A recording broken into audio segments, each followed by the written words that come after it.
স্ক্রিনে দেখতে পাচ্ছেন আমি খুব সাধারণভাবে একটা কারের স্কেচ করার ট্রাই করছি এবং সেটা আলটিমেটলি একটা হাই ফিডেলিটি গাড়ির ইমেজে পরিণত হচ্ছে। এভাবে জাস্ট কিছু বেসিক লাইন টানার মাধ্যমে যে কোনো ধরনের ফিগার ড্রয়িং করা সম্ভব।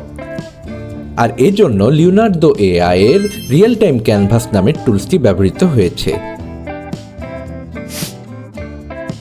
যে কোনো ওয়েব ব্রাউজার থেকে চলে আসেন app.leonardo.ai এই ওয়েবসাইটে। ইমেল দিয়ে লগ ইন করার পরে আমরা এইরকম একটা হোম পেজ পাবো। এখানে রিয়েল টাইম ক্যানভাস এই বাটনটি আমি প্রেস করে দিচ্ছি। তো এটাই হচ্ছে রিয়েল টাইম ক্যানভাসের মূল ড্যাশবোর্ড। এখানে বাম পাশে আপনি এডিটিং প্যানেল পাবেন, ছবি অ্যাড করে নেওয়া যাবে। এছাড়া আছে ব্রাশ, এখানে কালার প্যালেট আছে, কালার সিলেক্ট করে নিতে পারবেন, ব্রাশের সাইজ সিলেক্ট করা যাবে। এছাড়াও নিচে প্রম্পট লিখে ছবিকে স্পেসিফাই করা যাবে। আরও আছে ক্রিয়েটিভিটি স্ট্রেন্থ, যেটা দিয়ে ছবির আপনি ডেপথ নির্ধারণ করতে পারবেন। এছাড়াও রয়েছে ছবির মোড, মানে অ্যানিমি হবে না সিনেম্যাটিক হবে নাকি ফটোগ্রাফি হবে, কি টাইপের ছবি চান সেটা আপনি সিলেক্ট করে নিতে পারবেন। অলরাইট, এবার ছবি আঁকা ট্রাই করি। ছোটবেলায় যে ছবিটা সবাই মোটামুটি স্কুলে আঁকে এমন একটা ছবি আঁকার ট্রাই করব।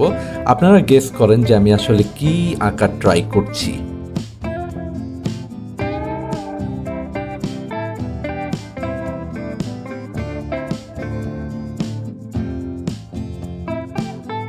আমার ধারণা এই ছবি আপনারা স্কুলে সবাই এঁকেছেন কোনো না কোনো সময়ে।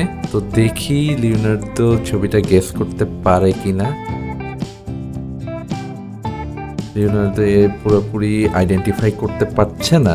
ওয়েল, আমি তাহলে লিখি a house and a tree. আচ্ছা, ছবিটা খুব অন্ধকার দেখাচ্ছে এটার ব্যাকগ্রাউন্ডের কারণে।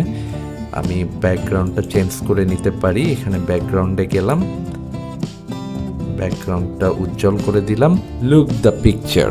যদিও সব কিছু পুরোপুরি একরকম না, তবুও কিন্তু অনেক ভালো দেখাচ্ছে ছবিটা।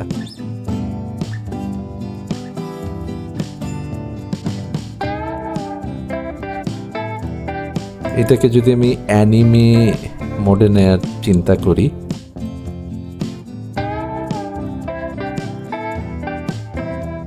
অ্যাকচুয়ালি যেভাবে চান ব্ল্যাক অ্যান্ড হোয়াইট স্কেচ করতে চাইলে সেটাও করতে পারবেন। আমেজিং। তো এভাবেই রিয়েল টাইম ক্যানভাস ব্যবহার করে আপনারা যে কোনো স্কেচ থেকে হাই ডেফিনেশন ইমেজ জেনারেট করতে পারবেন, যেটা হয়তো আপনাদের কখনো কোনো না কোনো কাজে আসবে। তো আজ এ পর্যন্তই, কথা হবে নেক্সট ভিডিওতে। যদি ভিডিওটি ভালো লেগে থাকে তবে লাইক, কমেন্ট, সাবস্ক্রাইব করে পাশেই থাকবেন।